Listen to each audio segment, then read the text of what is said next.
Assalamualaikum, apa khabar anda di rumah? Okey, hari ini saya nak kongsikan resipi yang quite simple, daging goreng sos panggang salai.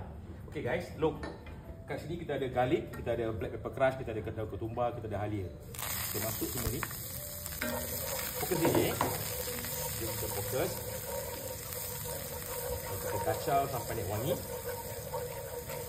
Okey, yang ni senang je. Smoky grill sauce.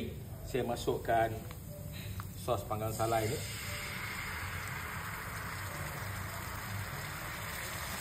Kita kacau. Jadi daging ni kita potong nipis, kita goreng dahulu, alright? Kita masukkan daging ni.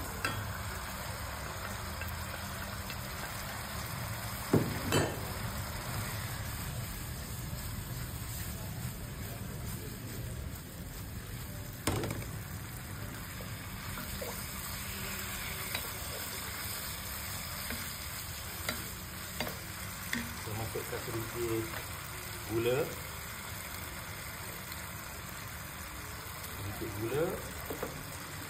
sedikit garam, kacau.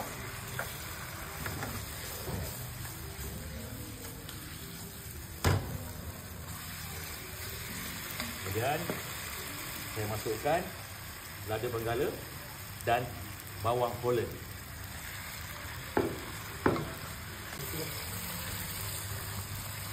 Okey, dah pun siap.